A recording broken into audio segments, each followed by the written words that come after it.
When we saw this land, we thought of one thing: whatever we built needed to fit the land. And my vision was to have something that looked very old world California, sort of an old mission style. And a very good friend of ours, award-winning Brad Burke with Studio E and Associates, introduced us to Wallace Neff, an earlier architect in the early 1900s who part of this style is sort of flavored from him. And so we collaborated and came up with this plan.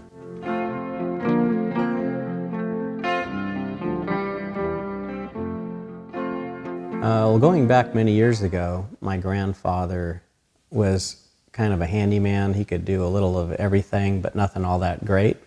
But I loved tagging around with him, and so from an early age, my desire was to collect tools and work with my hands.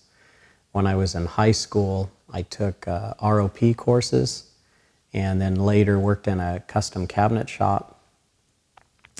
I had a knack for picking up all the complicated pieces, so they put me onto all those.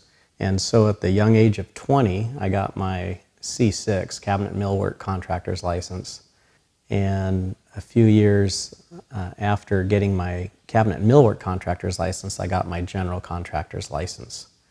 And very much inspired by various craftsmen, some being the Green and Green brothers, who would design their homes and the furniture and even down to the rugs and the light fixtures, the landscape. So that sort of started me off on this journey of designing and building homes and wanting everything to come together on that. I'm in my 40th year of being self-employed, and over that time I've built a few dozen homes. They typically last over a year in creating, but I would say there's no other house that I have as much sweat equity in as this place. And so I'm very grateful for the opportunity that we've had to be here. So what happened, I was helping a friend look for a lot, and I came across this property and saw this diamond in the rough. It was really a disaster in terms of unkept land, and I just thought this would be amazing. It's so unique, being so rural and yet close to town, and the geographic part of this is really special. So Lori and I, when we first came in, we thought of a number of different places that we could build. And an older man who lived down the street, an architect, suggested I build in the bowl rather than up on the peaks. He goes, "You're gonna get old someday, and when you got all these kids around you, this is gonna be the hub." We'll do it again now.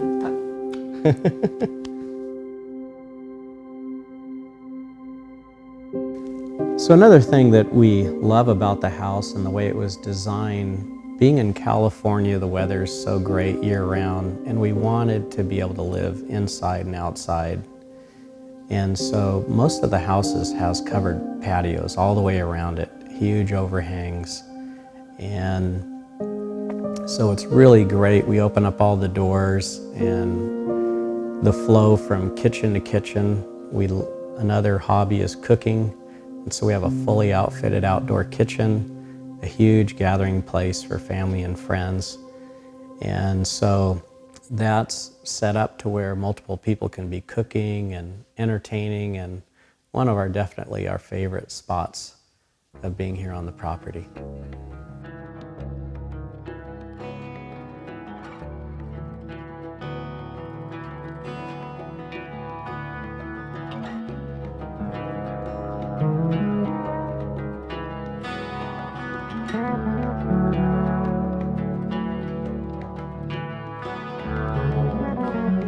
I'm traveling in some vehicle. I'm sitting in some cafe, a defector from the petty wars that shall shut love away.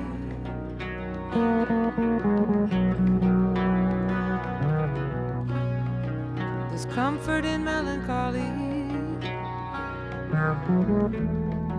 when there's no need to explain. It's just as natural as the weather in this moody sky today. In our possessive coupling, so much could not be expressed.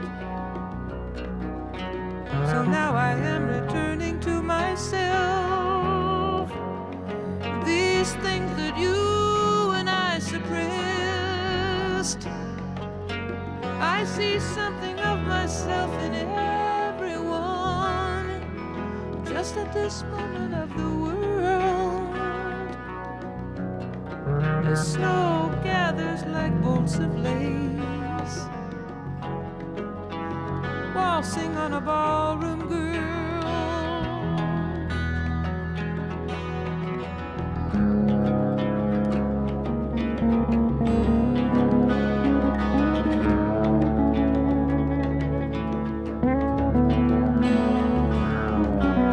You know it never has been easy,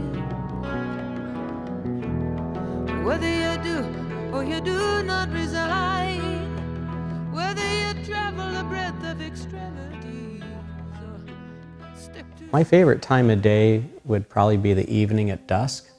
I love seeing the doves and the quails moving around the property, the light, the multiple layers that you see looking across the valley at the mountains. Mornings are also another great time. I usually spend that in the jacuzzi as the world's waking up. It's a great time to start the day. Yeah, as the dusk fades into night, one thing that's really enjoyable is the outdoor lighting. You can create completely different atmospheres with just landscape lighting. And so the backyard is a really fun place. We've set that up for entertaining, so we've uplit the trees and the outdoor kitchen. It's really enjoyable coming into the property at night. We've uplit all the palm trees and the olive trees coming in. And so you have this resort-like feeling coming into the property, and yet it's just so comfortable and relaxing. Having built this house from the ground up, not only is there the known factor of every detail and what went into it, but most importantly, the special events and times we've had together as a family. Not only raising our kids here, but also I think of our 3 daughters. Each one got married here. We're hoping my son will get married soon enough before we leave. And we've had lots of friends come and stay, and guests from other places around the world and around the country. And so it's been an atmosphere of love and rest, really a retreat. And there's been so many special memories with all of those things combined. There's really a great atmosphere of peace here, and I think also a place that attracts people. They want to come here and they want to hang out. And it doesn't necessarily, it's not so much about one specific thing, but even when we were building the house, we had a campground out on the lawn with some fifth wheels, and we entertained guests all through the entire project, and even had some youth camps out here on various places of the property. So from the very inception, this place has been shared, and I think that's why we've been gifted with the time. And sorry, my wife's crying too. Oh, you shouldn't have done that, Lori. But we're so grateful to have been the steward of this place, and we look forward to meeting who that next person is that's going to continue on the tradition.